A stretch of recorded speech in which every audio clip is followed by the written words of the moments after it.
Hello everyone, this is Ange. Welcome to another episode of the Visual Novel Monthly Recap. This is a video series where I highlight news related to major visual novel releases and the community for each month. In this video, I'll highlight anything that happened in March of 2022. For anyone into classic older style dating sims, an English fan translation of Tokimeki Memorial got released. Just keep in mind the translation is for the Super Famicom version, aka the Japanese Super Nintendo. This was alluded to last month, but we have gotten confirmation that we are indeed getting an official translation of Chaos Head Noah. Specifically, it's going to be a Switch version of the Chaos Head Noah and Chaos Child double pack. Assumedly, Chaos Child's translation will be based on the current English versions we have, but Chaos Head Noah will be the first time Noah will get a translation, and the Chaos Head series in general getting an official translation period. You can pre-order a physical release on the Video Games Plus website, and is currently expected to release in October of 2022. Frontwing announced they're going to be releasing an English translation of Hatsumita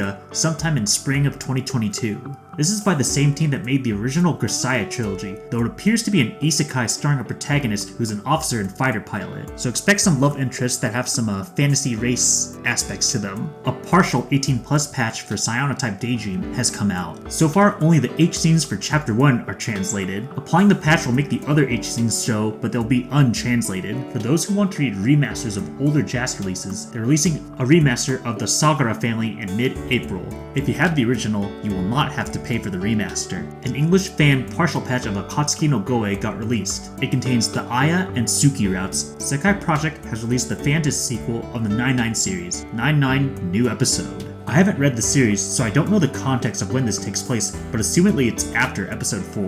The second visual novel in the Ley-Line series, Daybreak of Remnant Shadow, has finally come out after about 4 years. You can get it on Steam or Denpasoft. Keep in mind this is a true sequel, so don't start this without having read the original. That said, if it has been a while since you read the original, the second game actually has an in-game summary of the first to help you remember stuff. Also keep in mind that the second game apparently ends on a cliffhanger, so you could wait for the third game in the trilogy, since that apparently wraps things up. It's apparently come to light that the reason why Soul Press hasn't done anything for a couple of years is because the CEO, Zeviax, hasn't been responding to any messages, not even from his fellow coworkers. It's gotten to the point where now 90% of orders can't be refunded until Zeviax is able to come back. Assumedly same would likely be true for any license currently held by Soul Press. Manga Gamer has released Ultra C with 3 U's. It's a plot-based yaoi or boys love visual novel, made by the same company that made Hasahime of the Old Book Town. Ninetale has released a translation of each of the 3 fan discs of Venus Blood Frontier. This includes Dark Chronicles Episode 2 and After Days Episodes 5 and 6. They all have separate pages on JAS Store. Nekonyan has released Cafe Stella and the Reaper's Butterflies on Steam, Manga Gamer, JAS, and Denpasoft. It's Yuzusoft's latest eroge, so if you're a fan of previous Yuzusoft works like Riddle Joker, or want a slice of life romance in a cafe,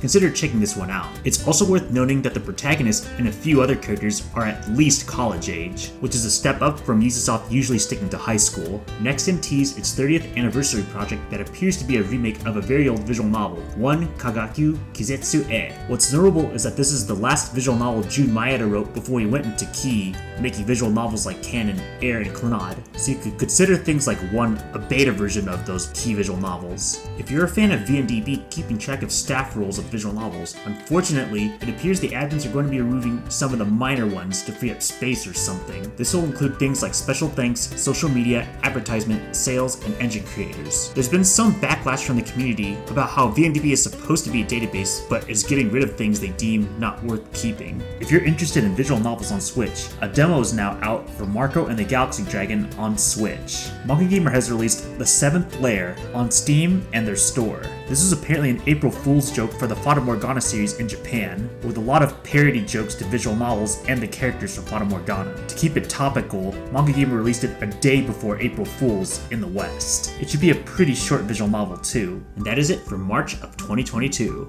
As always, if you have any feedback, positive or negative, feel free to leave a comment below in this video or one of my social medias. See you all next month. A very special thank you to Yokai of Kujo, Bruce Gone Loose, Bartek, and Mini Farkin for the Ko-Fi donations. Always much appreciated.